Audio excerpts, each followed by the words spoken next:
तो ये भगवत भक्ति के बारे कृष्ण समझाते हैं हमें क्या करना चाहिए। पत्र पुष्प फल जाओ, जो कुछ है जत कर जो कुछ है, लेकिन तुमको शुभ शुभ चिंतन करना जरूरत नहीं है। सब मेरे लिए बा। लेकिन जब इस तरह करते हो तुमको कर्मफल भोगना नहीं पड़ता। तो अभी जो एक है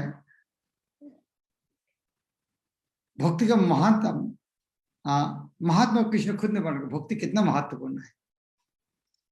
क्योंकि भगवान को बदनाम सुनना पड़ता है, भगवान उनको भक्त को पक्षपात करते हैं। तो भगवान खुद नहीं कहते हैं देखो जो मेरा भक्ति करते हैं मैं उनके इतना प्रेम करता हूँ, तो अब मेरे भी तो कंप्लेन करते हैं आदमी, अरे भगवान क्या है पक्षपात कर रहा है क्यों। या तक हिरण्यकशिपु ने कर ले, अरे विष्णु तो आजकल उनका भक्त को सेवा मिलने के बाद उनको बुद्धि नष्ट हो गया है, अभी भक्त का पक्ष ले लिया है, उनका निरपेक्ष भूल गया है, निरपेक्ष। तो भगवान ने ये भगवत भक्ति महत्व बताते हुए उनका निरपेक्षता का हानि हो रहा है, इसका इंजाम भी कृष्ण को लगाते हैं। तो कृष्ण को वो प्रश्न को उत्तर दे रहा है। कोई बोल सकता है अरे भगवान क्या कर रहा है।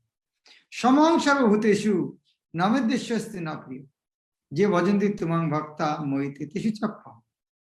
सम अहं सर्वभूतेषु, बहुत आदमी बहुत बारी प्रश्न पूछेगा अरे भगवान के पक्षपात क्यों कर रहा है। और वास्तव में सप्तम स्कंद तो इसके ऊपर आधारित है।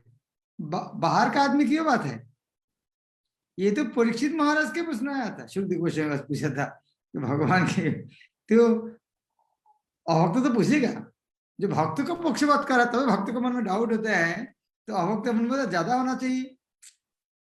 तो ये प्रश्न का उत्तर कृष्ण देते हैं, समं सर्वभूतेषु, में सारे जीव को समान। क्यों न में देशोस्ति न, मेरे को देश का कुछ तो है नहीं, क्या क्यों दुनिया में कोई है मेरा कोई क्षति कर सकते, मैं क्या देश क्यों करूंगा। और मेरा क्या कमी है जिसको उनके पास लेना चाहिए, इसको उन्हें पार्शियलिटी करना चाहिए।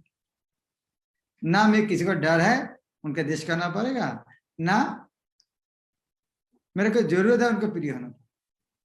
लेकिन यद्यपि समं सर्वभूतेषु न में देश न प्रिय, लेकिन तू शब्द है लेकिन है।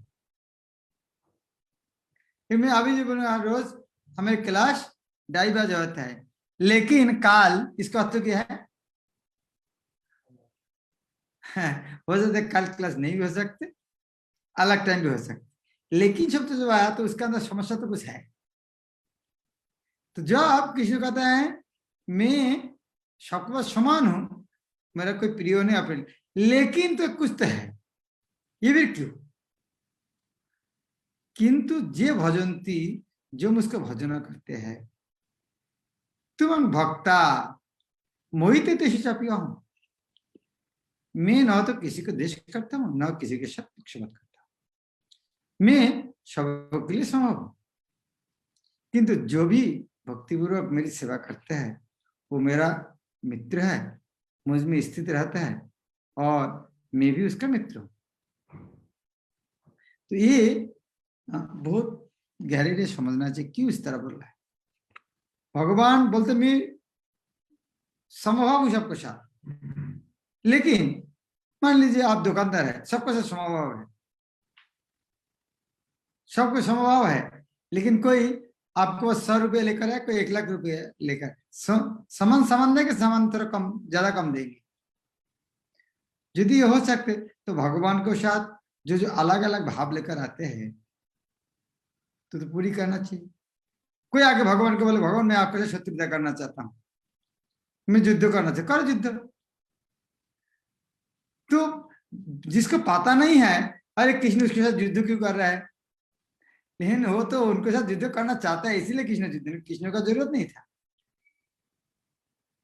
यह प्रश्न किया जा सकता है कि जब कृष्ण का सबों के लिए संभव है और उसका कोई विशिष्ट मित्र नहीं है, तो फिर कोई उन भक्तों में विशेष रुचि क्यों लेते हैं जो उनकी दिव्य सेवा में सदैव लगे रहते हैं।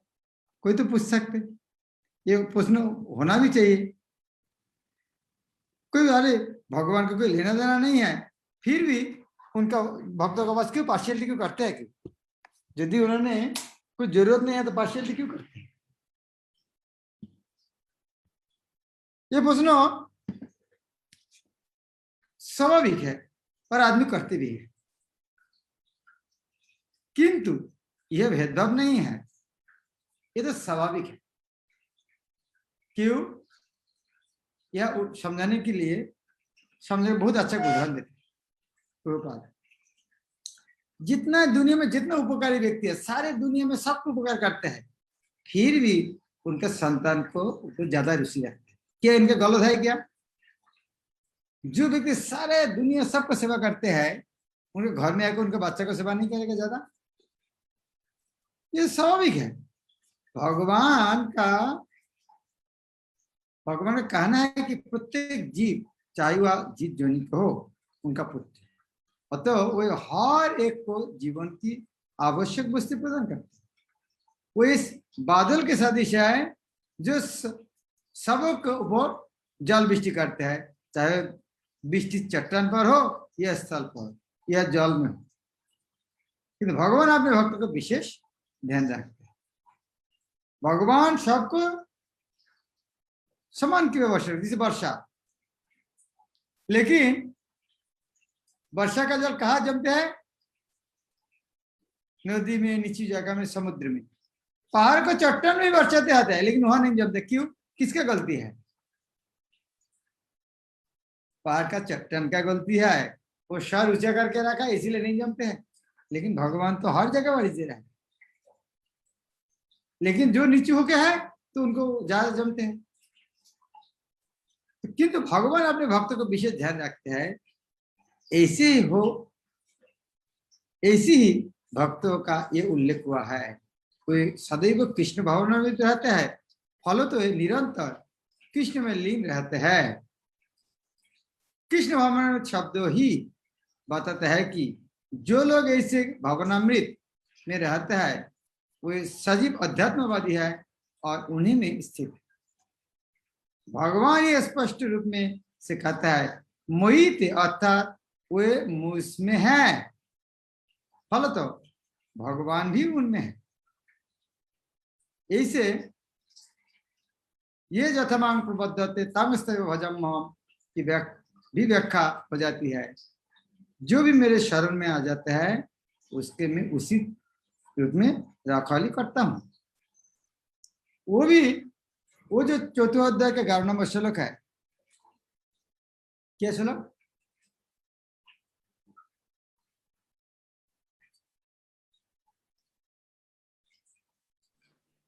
ये यथा मां प्रपद्यन्ते तांस्तथैव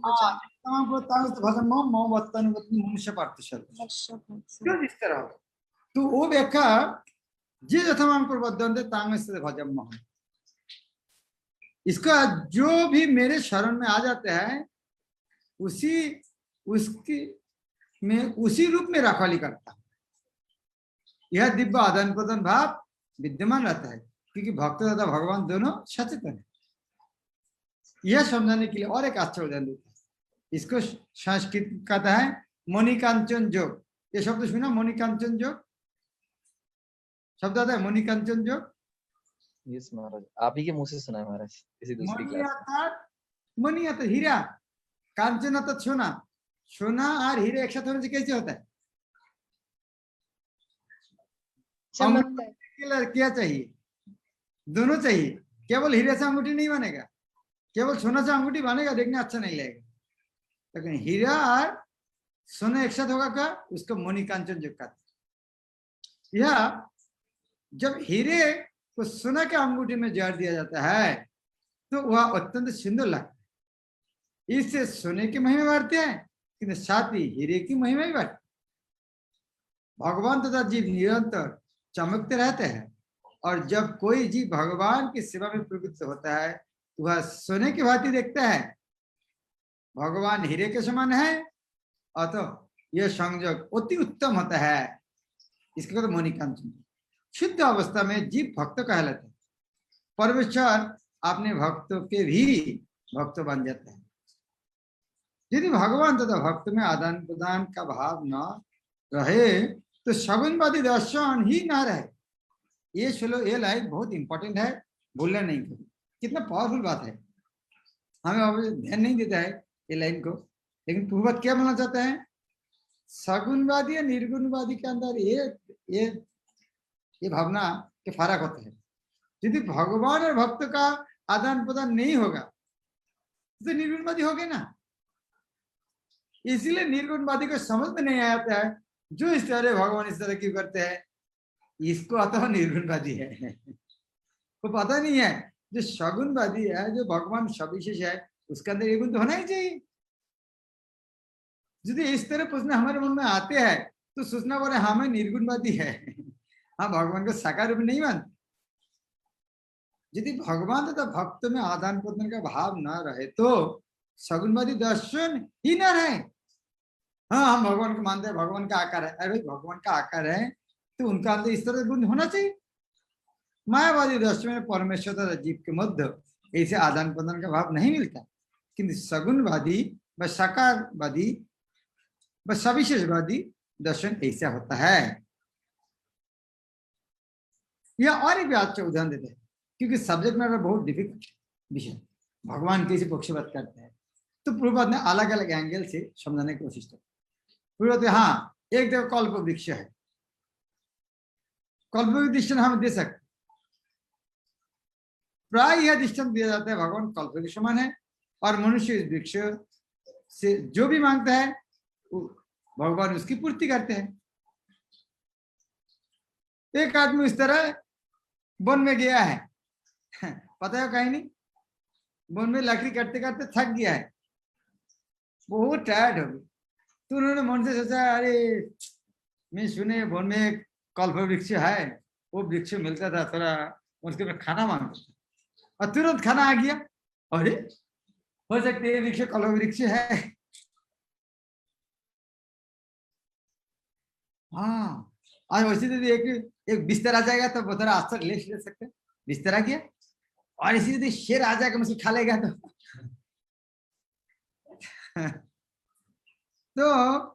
कल्प वृक्ष तो है, कल्प वृक्ष के क्या दोष, आप मांग रहे हैं एक शेर आ जाएगा मुझे खाएगा तो क्या कर सकते, ये कल्प वृक्ष का दोष नहीं। यहाँ पर भगवान को भक्त का पक्ष लेने का पहले कहा गया है। यह भक्त के प्रति भगवान की विशेष कृपा के अभिव्यक्ति है। भगवान के आदान प्रदान भाव को कर्मों के नियम का अंतर्गत नहीं मानना चाहिए। अभी पूर्व और एक अलग बात बताते हैं। एक तो पूर्व ने हर तरीके से समझाने की कोशिश किया। एक तो है ये तो पक्षपात है ही नहीं, अच्छा अमीर आदमी उनका बच्चे को प्रेम करते, इसका अंदर क्या है? हाँ?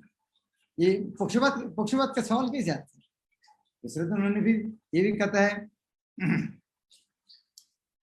यदि साकार होगा तो उसका अंदर तो गुण होना ही चाहिए, निराकार होगा तब ये बात हो सकती। लेकिन फिर भगवान को ये तो कल्प वृक्ष का दबाना है, जो आदमी जो चाहते हैं उनको इस तरह करते हैं। तो किसी को जो नहीं मांगते उसको भगवान को पक्षपात कैसे लेते हैं? जो जिस तरह मांगते हैं भगवान उस तरह देते हैं, तो भगवान को कैसे पक्षपात ना? लेकिन ये तो सारे विचार जागतिक विचार है, भौतिक विचार है। लेकिन जो आध्यात्मिक विचार करेंगे तो भगवान, ये तो सब भौतिक जगत का विचार। यह बात जो भगवान और भक्तों के बीच में संपर्क चिन्मय स्तर में है, तो भगवान के आदान प्रदान भाव के कर्मों के नियम में अंतर्गत नहीं लाना चाहिए। यह तो इस दिव्य अवस्था में संबंधित रहता है जिसे भगवान तो उनके भक्त कर्म करते, भगवत भक्ति जगत के कार्य नहीं है। यह तो उस अध्यात्म जगत का अंश है। यह शाश्वत आनंद तथा ज्ञान का प्राधान्य है। इसीलिए यदि समझ में नहीं आएगा तो कोई समस्या नहीं है, क्योंकि चिन्मय कार्य का भौतिक जगत का आदमी को किसी समझ में आएगा।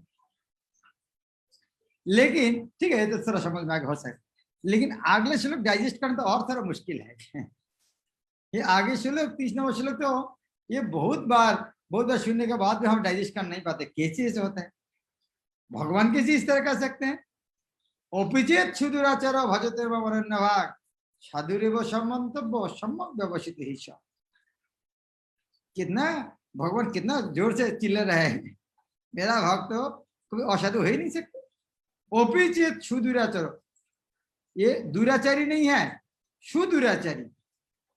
भगवान बोलते हैं मेरा भक्त यदि सुदुराचारी, दुराचारी नहीं है, सुदुराचारी, अत्यंत गरीब तो कर्म करने वाला है, लेकिन साथ साथ मुझको भजते मम अनन्य भाग, मुझको अनन्य रूप में भक्ति करता है, उसको साधु मानना चाहिए।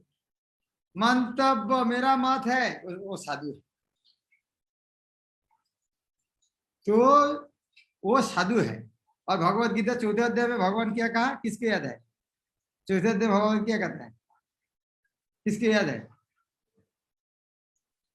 पता है क्या लगता है?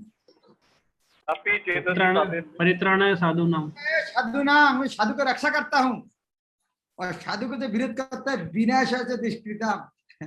भगवान जोर देके बोलते हैं मैं साधु को रक्षा करता हूँ और उनको जो उनको दोष देखते हैं उनके विनाश करता हूँ। तो कृष्ण बोलते वो तो मेरा निश्चय साधु है, तो उनको यदि हम दुराचारी बोलेंगे तो हमारी हालत क्या होगा? कृष्ण को भी आना पड़ेगा हमको मारने के लिए। विनाशों से दुष्कृताम, क्यों साधु है? इतना पाप करने के बाद कैसे साधु है? हाँ, सम्यक व्यवसित, सम्यक रूप में व्यवसित, संकल्प वाला है। ये भी डाइजेस्ट करना मुश्किल होता है। चलो देखते हैं प्रभुपाद की व्याख्या करते हैं। यदि कोई जघन्य से जघन्य कर्म करते हैं किंतु यदि यह भक्ति में रत रहता है तो उसे साधु मानना चाहिए, क्योंकि वो अपने संकल्प में अडिग रहता है। ध्यान से सुनना, बहुत पावरफुल तात्पर्य है, क्योंकि ये प्रश्न का संभव हमको बहुत बार होना पड़ेगा, इसका समाधान होना ही चाहिए, नहीं उत्तर कैसे देंगे? इस श्लोक का सुदुराचार शब्द अत्यंत महत्वपूर्ण है, और तो हमें इस ठीक से समझना होगा। जब मनुष्य बद्ध रहता है तो उसी दो प्रकार कर्म होता है, प्रथम बद्ध और द्वितीय स्वाभाविक। ये ट्रांसलेशन ठीक नहीं है,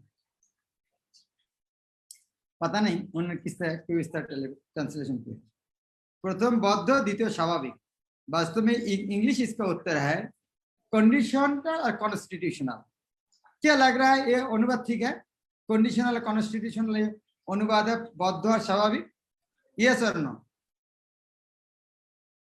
कंडीशनल शब्द है बद्ध लगता है, लेकिन कंडीशनल शब्द का अर्थ होता है नैमित्तिक, निमित्त, कंडीशन। मुझको 50 रुपया दोगे तब मैं आपको घर में खाने के लिए जाऊंगा, एक कंडीशन, निमित्त, कारण। तो पहला कारण है नैमित्तिक, दूसरा है कॉन्स्टिट्यूशनल अर्थात नित्य। तो दो प्रकार कर्म होता है, एक नैमित्तिक और नित्य, कंडीशनल और कॉन्स्टिट्यूशनल। लेकिन यह बद्ध और स्वाभाविक करेंगे तो आगे अनुवाद मिलना थोड़ा मुश्किल होगा। तो आप ये शब्द भूल जाइए, बद्ध और स्वाभाविक शब्द भूल जाइए। ये शब्द दो शब्द देखिए पूर्वपद अनुवाद की इंग्लिश में, कंडीशनल, कॉन्स्टिट्यूशनल। इसका अर्थ क्या है? धर्म भी दो प्रकार है ना, नित्य और नैमित्तिक। इस तरह भौतिक जगत का धर्म क्या है? नैमित्तिक। मेरा मनुष्य शरीर धर्म किया इसलिए इस तरह काम कर रहा हूं। तो भौतिक जगत का धर्म है नैमित्तिक, निमित्त के कारण नैमित्तिक, कंडीशनल। और आत्मा का धर्म क्या है? नित्य धर्म है, कॉन्स्टिट्यूशनल। तो जब मनुष्य इस तरह दो कर्म करना पड़ता है, जिस प्रकार शरीर के रक्षा करने या समाज तथा राज्यों के नियम पालन करने के लिए तरह तरह के कर्म करने होते हैं, इसी प्रकार से बौद्ध जीवन के प्रसंग में भक्तों के लिए कर्म होते हैं जो बौद्ध कहलाते हैं। ये होगा नहीं, जो बौद्ध कहलाते नहीं है वो भी कंडीशनल है, वो नैमित्तिक कर्म करते हैं। ये बौद्ध अनुवाद करेंगे तो समझना तो मुश्किल होगा क्या बोलना चाहते हैं। इसको बौद्ध कहलाते नहीं, इसको कंडीशनल और नैमित्तिक कर्म। इनके अतिरिक्त जो जीव अपने आध्यात्मिक स्वभाव से पूर्णतः अभिज्ञ रहता है और कृष्ण भावनामृत में या भगवत भक्ति में लगा रहता है, उसके लिए भी कर्म होते हैं जो दिव्य कहलाते हैं। ऐसे कार्य उसकी स्वाभाविक स्थिति में संपन्न होते हैं और शास्त्रीय दृष्टि से भक्ति कहलाते हैं। बद्ध अवस्था में कभी कभी भक्ति और शरीर को बद्ध सेवा एक दूसरे के समांतर चलते हैं। ये बौद्ध सेवा नहीं है। फिर क्या हो गया यहाँ? नैमित्तिक सेवा है, बौद्ध सेवा नहीं है। अर्थात वो निमित्त के कारण, जो कारण में हुआ उसी लिए कर रहा है, नैमित्तिक कारण सेवा। बौद्ध अवस्था में कभी कभी भक्ति और शरीर की बौद्ध एक दूसरे के समांतराल चलते। मैं पूछूंगा, ध्यान से सुनना। यस, बौद्ध अवस्था से कभी कभी भक्ति और शारीरिक बौद्ध सेवा एक दूसरे समांतराल चलते हैं। ये असली अनुवाद क्या होगा? बौद्ध अवस्था में हमें दो प्रकार काम करता है, नैमित्तिक और नित्य। क्लियर? ये बोलना चाहते हैं। हम जब शुद्ध हो जाएंगे तब कब नित्य कर्म करेंगे। अभी हम कभी कभी नित्य कर्म कर रहे हैं, कभी नैमित्तिक कर्म कर रहे हैं, उसके बारे में कहते हैं। इस क्लियर टू एवरीबॉडी? बौद्ध अवस्था में हमारे स्थिति में कभी कभी भक्ति, और कभी कभी क्या करता है, कभी कभी नित्य कर भक्ति करते हैं, कभी कभी बौद्ध जी की तरह कर्म करते हैं। किंतु किंतु किंतु पुनः कभी कभी वो एक दूसरे के विपरीत भी हो जाते हैं। जहां तक संभव होता है भक्त सतर्क रहता है कि वह कोई ऐसे कार्य ना करे जिससे वह अनुकूल स्थिति भंग हो। यह क्यों बताते हैं? कौन बताता है? पूर्व बात क्यों इस तरह बोलते हैं? कभी इस तरह प्रसंग में क्यों आया है? ये ओपीजी सुधीराचर प्रसंग में पूर्व इस तरह बात क्यों चर्चा कर रहा है? ये नित्य कर्म नैमित्तिक कर्म क्यों आया? महाराज ताकि हम अपराध न करें, वैष्णव अपराध, भक्तों के चरणों में अपराध न करें। और कोई? पूर्णतः अनर्थ निवृत्ति पूर्णतः नहीं होती। और कोई? हरे कृष्ण महाराज, इसका एग्जांपल जैसे बोलते ना कि अगर कोई चोर भी है तो वो अपना पुराना वो छोड़ नहीं पा रहा है, लेकिन तो भी भक्ति करना चाहिए उसको चोरी करने के बाद भी। हाँ, कुछ तरह कुछ हुआ है। ये प्रसंग में पूर्व ये बोलना चाहते हैं, जो शुद्ध भक्त तो नित्य कर्म करेगा। ये जो अपिचित सुधीराचार्य है, ये शुद्ध भक्त के लिए नहीं बोल रहा है।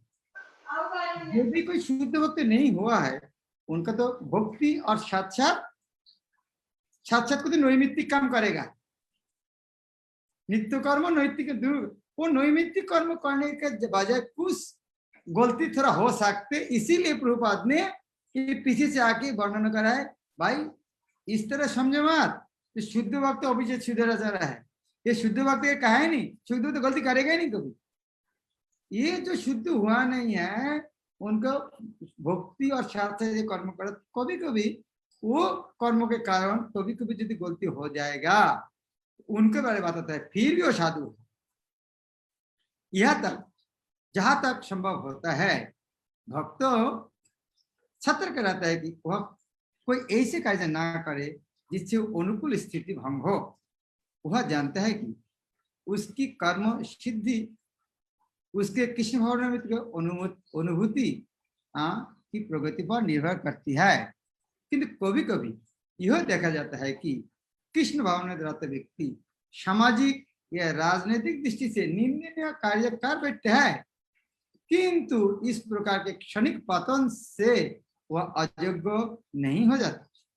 श्रीमद् भागवत में कहा गया है कि यदि कोई व्यक्ति पतित हो जाए, किंतु यदि भगवान की दिव्य सेवा में लगा रहे, तो हृदय में वास करने वाले भगवान उसे शुद्ध कर देते हैं और उस निंदनीय कार्य में के लिए क्षमा कर देते हैं। अभी क्या बोलना चाहता है? एक तो भक्त कभी करते नहीं, यदि एक तो भक्त पतन होते नहीं, लेकिन यदि कोई पतित हो जाए, यदि भगवान के दिव्य सेवा लगा रहे, तो हृदय में वास करने भगवान उसे शुद्ध करते हैं। एक तो शुद्ध करते हैं और निंदनीय कार्य क्षमा करते, दोनों काम करते हैं। तो तीन चीज बताता है प्रभु। एक तो वो गलती करते नहीं, दूसरा यदि करेगा तो उनका भगवान शुद्ध कर देते हैं, और जो किया है उसके लिए क्षमा भी कर देते हैं। तो भौतिक कलमश इतना प्रबल है कि भगवान की सेवा में लगा योगी भी कभी कभी उसके जाल में आ फंसते हैं। लेकिन कृष्ण भवन इतना शक्तिशाली होता है कि इस प्रकार का आध्यात्मिक पतन तुरंत रुक जाता है। इसलिए भक्ति योग सदैव सफल होते हैं। किसी भक्तों के आदर्श पथ से अकस्मात च्युत होने पर हंसना नहीं चाहिए, हंसना नहीं चाहिए। इसको यदि हम बोलेंगे उपहास नहीं करना चाहिए, कौन सा अच्छा लगेगा? कौन सा अच्छा लगेगा? उपहास उपहास उचित है महाराज। उपहास ये हंसना शब्द ठीक है, यह उपहास नहीं करना चाहिए, लगना चाहिए। किसी भक्त के आदर्श पद से अकस्मात च्युत होने पर उपहास नहीं करना चाहिए, क्योंकि जैसे कि अगले श्लोक में बताया गया है कि जो ही भक्त कृष्ण भावनामृत पूर्णता स्थित हो जाता है, उसे आकस्मिक पतन कुछ समय के पश्चात रुक जाता है। ये जो मैं लाल काली से लिखा है, ये समझ में आ रहा है आप लोगों को बात को? हाँ महाराज दिखाई दे रहा है लाल वाला। दिखाई तो दे रहा है, समझ में आ रहा है क्या? नहीं आ रहा महाराज, जी प्रभु। नहीं आ रहा महाराज, ये बात तो समझ में आ रहा है क्या? नहीं आ रहा। हाँ, इसीलिए मैं देखा है, वो समझ में नहीं आएगा। क्योंकि ट्रांसलेशन थोड़ा ठीक नहीं है।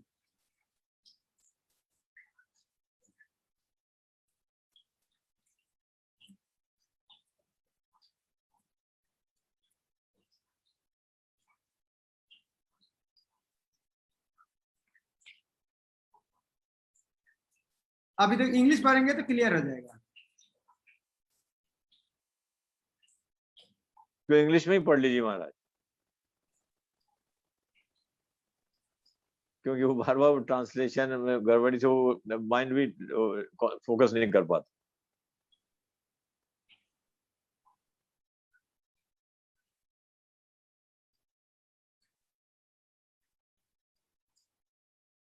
आगे 30 नंबर चलो ना। हाँ, या नो वन शुड डिराइड, ये डिराइड है हंसना तो लिखा ना, ये डिराइड उपहास।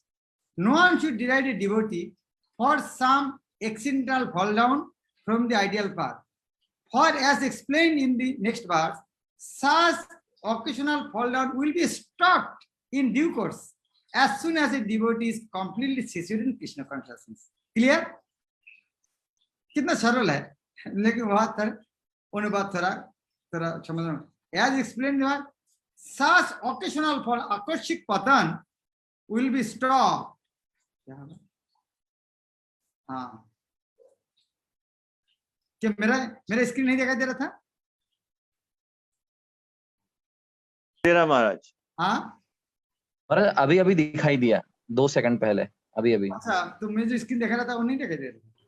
जी महाराज वो नहीं दिख रहा था, इसलिए मैंने थैंक यू। तो अब बोलना चाहिए ना। हाँ, अभी दिखाई दे रहा है।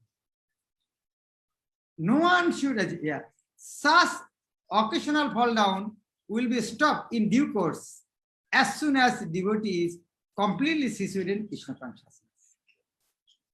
Is clear now?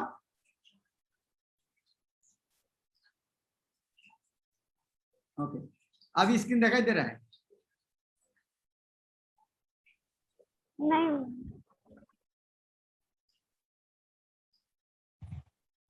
ओके, अभी दिखाई दे रहा है ना?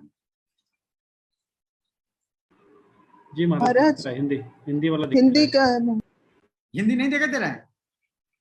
हिंदी दिख रहा है महाराज जी। दे रहा, दिखाई दे रहा। हाँ, अभी वही देखा है। तो अभी तो समझ गया क्या बोलना चाहते हैं। अतः जो व्यक्ति कृष्ण भावना में तो स्थित है और अनन्य भाव से, तो इंग्लिश तात्पर्य में हरे कृष्ण मोहम्मद तो कंप्लीट लगा है। हरे कृष्णा कृष्णा कृष्णा हरे हरे, हरे राम राम राम हरे। मंत्र का जप करते हैं, उसे दिव्य स्थिति में आसीन समझना चाहिए, भले ही दैववश उसका पतन क्यों ना हो चुका। साधुरेव शब्द अत्यंत प्रभावात्मक है।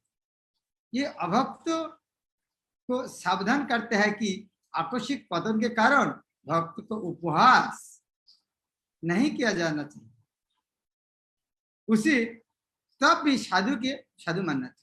मंतव्य शब्द तो इससे भी अधिक बलशाली है।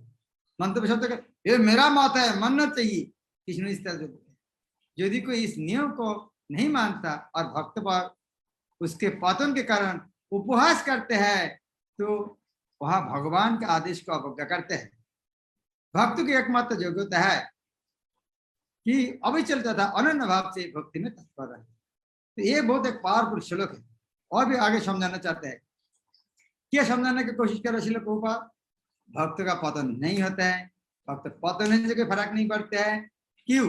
और एक नृसिंह पुराण से एक श्लोक बजाते हैं, भगवती जो हराव अनन्य चेता भीषम मलिन अपि विराजते मनुष्य नहीं शशकुल छवि कदाचित तिमिर पराभव तमुपैति चंद्र। बहुत एक सुंदर उदाहरण के साथ समझाने का कोशिश करता है प्रभुपाद। कहते हैं कि कहने का अर्थ है यह कि यदि भगवत भक्ति में तत्पर व्यक्ति को भी घृणित कार्य करते पाया जाते हैं तो इन कार्यों को उन चंद्रमा के साथ तुलना दिया जाता है।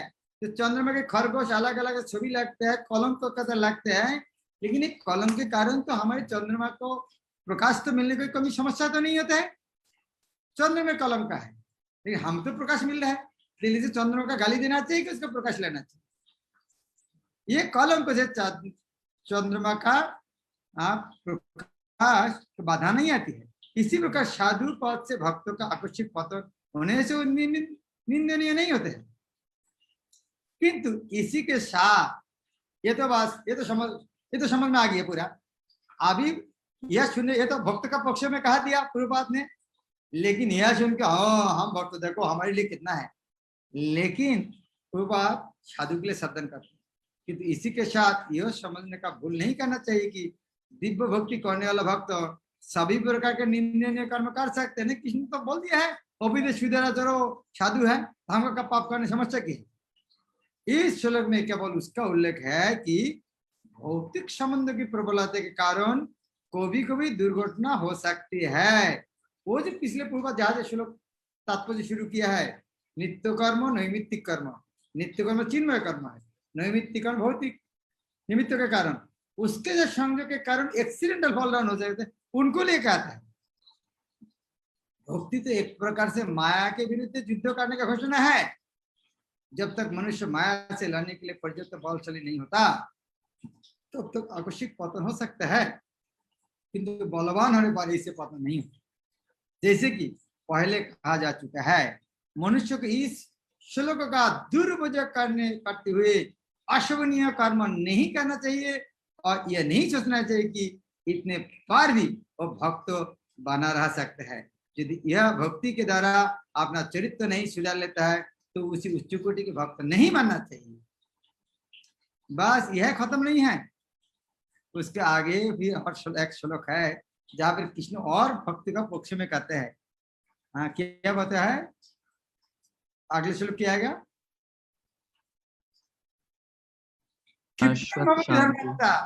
यदि गलती हो जाएगा तुरंत भी आ जाएगा। हाँ कृष्ण आपका भक्त इसीलिए कि सात खून माफ, 7 आदमी को मर्डर कर दे, उसके बाद आपका भक्त इसके माफ विजन नहीं नहीं, उनका थोड़ा तो गलती है लेकिन जल्दी सुधर जाएगा, वो हम काल छोड़ेंगे। हरे कृष्ण।